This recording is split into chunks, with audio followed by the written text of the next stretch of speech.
Ito po, isa sa pag-uusapan natin matindi to. Puno just represents NUP. Kaya dito pala makikita nyo, humihina na yung kapit ni Tambaluslos sa Congress. Si Gloria pa. Dati, tahimik. Ngayon, nagsalita na. Ito, alam natin si Gloria sa panig ni Sara. Pero, tahimik. Ngayon, nagsalita na. Diba? Pag tiningnan po natin yung kabuuan na yan, parang malabo nang ma-impeach si BP Sara.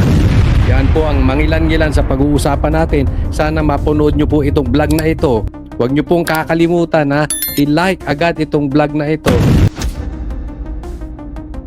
Nako, eto. Yari na. Tignan po natin to, pag-usapan natin to. Dahil dito, siguradong magsisiputok na naman ang butsi nitong mga dilawan, pinklawan. Nako. Maggugumahol na naman sila kung anong strategy gagawin nila kay BP Sara. Mag-iisang buwan na nang ibunyag ni Vice President Sara Duterte ang plano niyang pagtakbo bilang Pangulo sa 2028. At habang papalapit ang butuhan, unti-unting nagpapahiwatig ang bise kung sinong makakasama niya sa eleksyon. Unti-unti nang nagpapahiwatig si BP Sara. Yan ang sabi ng reporter. O, kilala natin yan na talagang... sige. Si BP Sara, unti-unti na nagpapakilala ng kanya magiging BP sa 2028. Oh. Sa tingin ninyo, sino? Sige. Lagay nyo sa comment section. Na ang hindi niya pinangalan ng running mate na hindi pa raw desidido kung tatakbo bilang vice-presidente.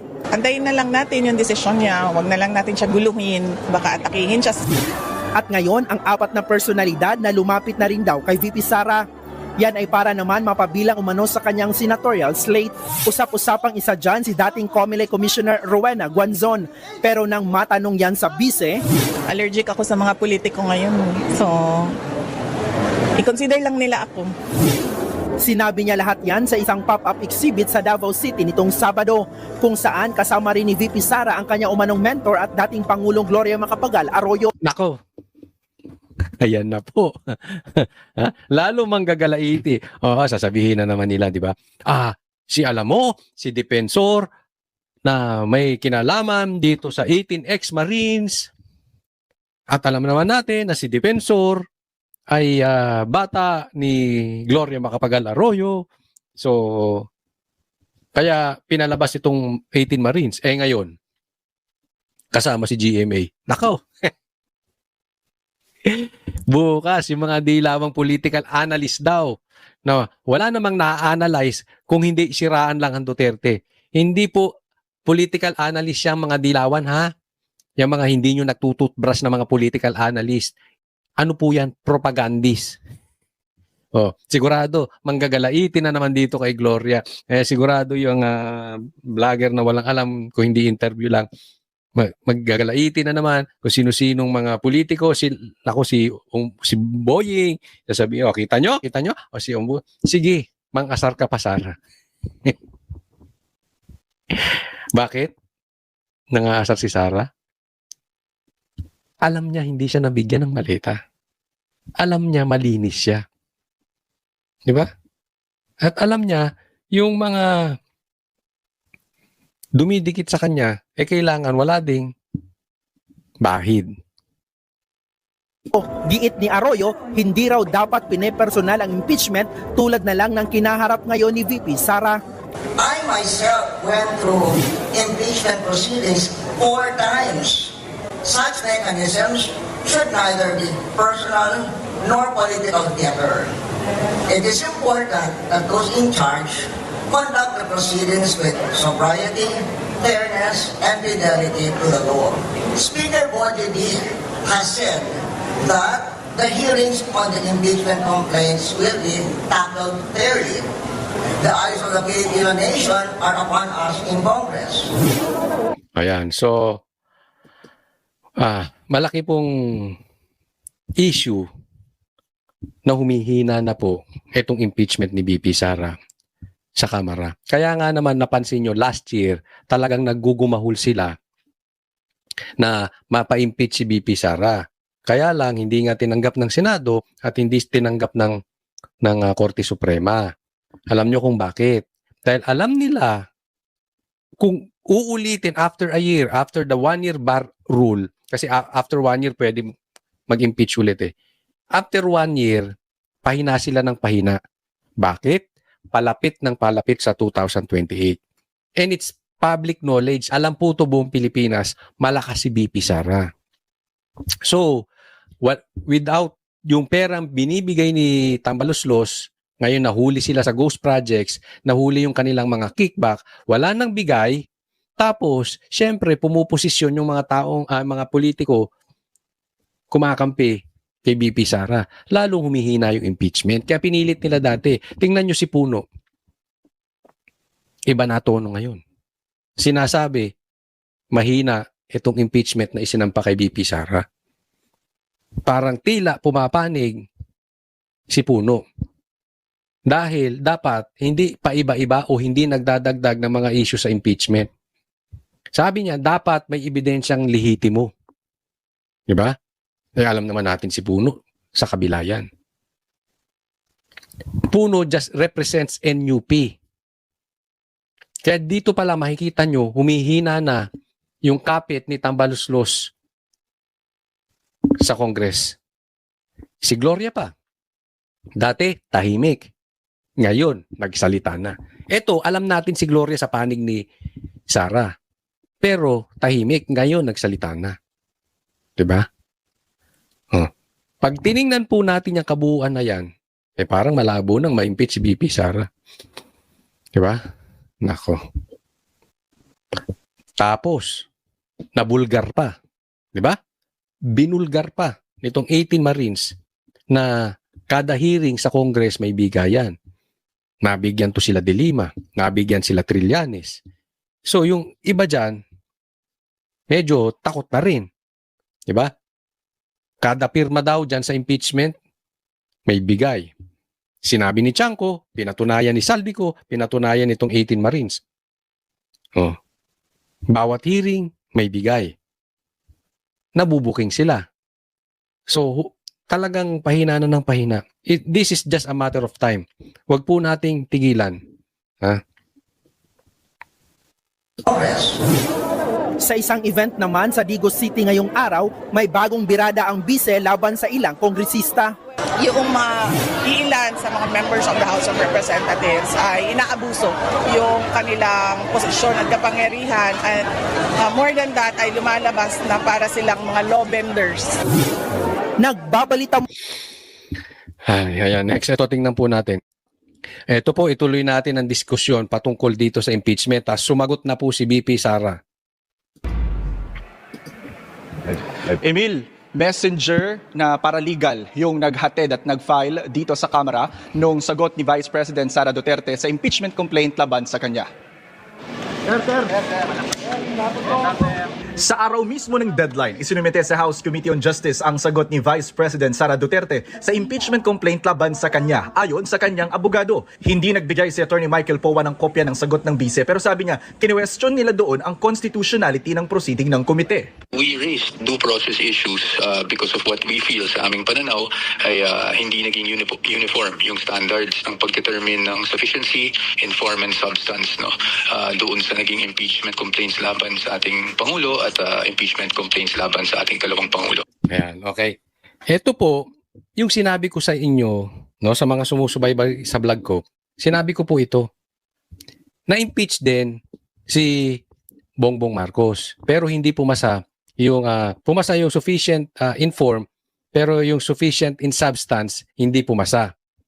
Okay? Ngayon, kay BP Sara, pumasa parehas. Kaya nga, ito yung sinasabi nitong abogado ni BP Sara na si Attorney Powa, parang hindi dumaan sa due process. Hindi na po ito illegal.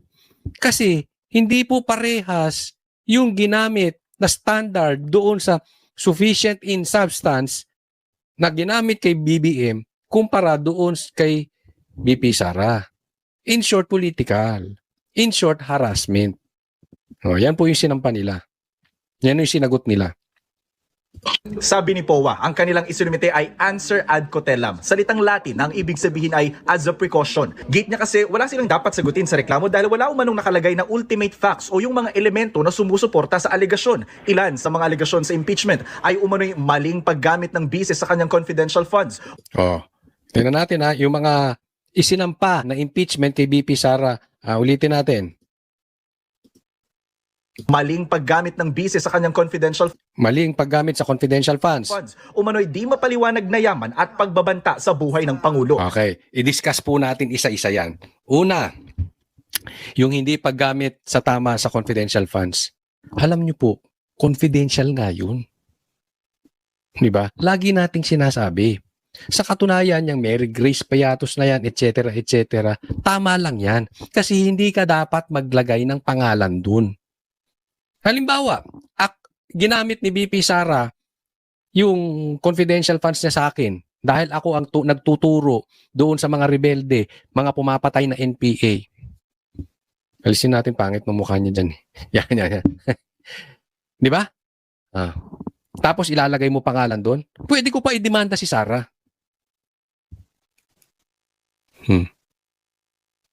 Kasi bawal yun. Kaya nga confidential funds eh. Paano ka kukuha ng intel o ng asset mo kung ilalagay mo pangalan doon? Si Bongbong Marcos meron ding confidential funds. May nilalagay ba siyang pangalan doon? Isipin mo, pag naglagay ka ng pangalan doon, lumalabag ka sa batas. Nilalagay mo sa alanganin yung intel mo. Unless binulsa ni Bongbong Marcos. Pero kung issue nila confidential funds, tapos Mary Grace Piatos, tama lang yun. Di ba? Alam na ilagay niya doon, Oliver Cristobal. Kunwari ako yun O, ilalagay niya dyan clover chips. O, gano'n. Pwedeng gano'n, di ba? O, pasosyalin natin. Fridays. Di ba?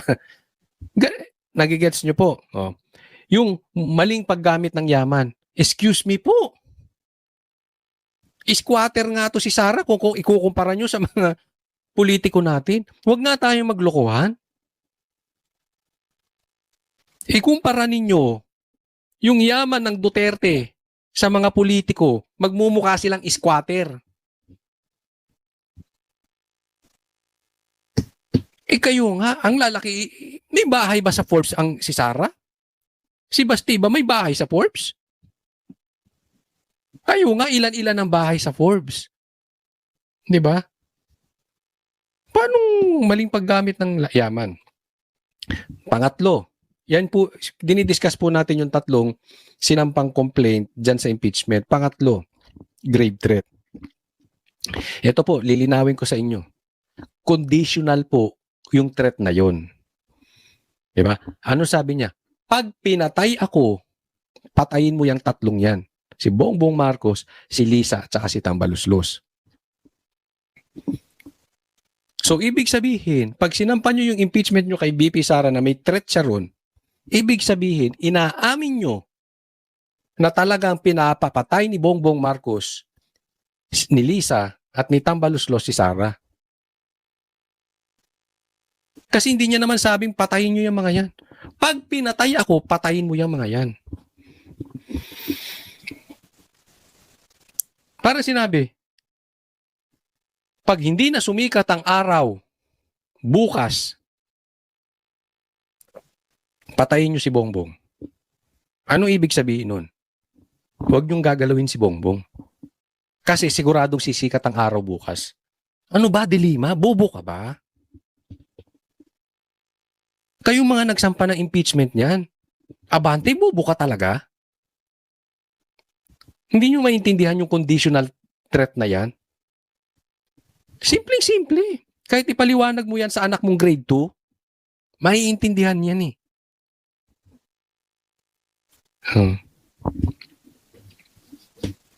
Sa buhay ng Pangulo.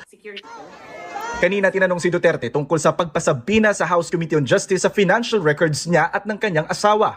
Kausapin muna nila ng maayos yung mga abogado nila dahil sa nakikita natin ngayon ay yung mga iilan sa mga members of the House of Representatives ay inaabuso yung kanilang posisyon at kapangyarihan at more than that ay lumalabas na para silang mga law benders. Wala po nga pag-abuso, wala po nga law bending. dito, no? Kundi ito po ay pagpapatupad ng mandato ng proseso po ng impeachment. Wala daw law bending. Yan ang taon to. Anak ka ng nanay mo. Di doon. Anak ka ng nanay mo. Walang law bending. Ang lupit mo. Nagpapayaman ka ba ng husto? Kasi kung susundan ko yung sinasabi ng Marines, yung mga tumatanggap ng envelope, yung mga katulad mo, yung maingay, yung ngawa ng ngawa, yung laging active sa mga hearing. Ang laki ng pangangailangan mo. Ang laki ng pangangailangan mo, Brad. Kung totoo yung sinasabi ng mga Marines. Pero kung ako papipiliin, sino mas papaniwalaan ko, ito o yung Marines? It's not even close. Kasi simple lang eh. Kung nasisilip mo si Sara, ba't hindi mo silipin yung impeachment ni BP? Ay, ba't hindi mo silipin yung confidential funds ni Bongbong Marcos? Hello? Ba't hindi mo silipin yung ghost projects? Ba't hindi mo silipin si Tambaluslos? Yung amo mo?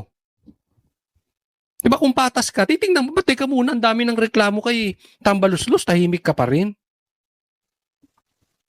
Diba? Hindi ko sinasabing totoo yun. Pero kahit man lang, imbestigahan mo.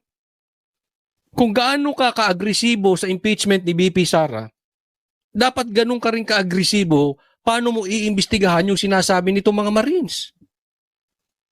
Huwag mo kami gamitan ng excuses mo kaliwat kanan. Huwag mo kaming gawing tanga.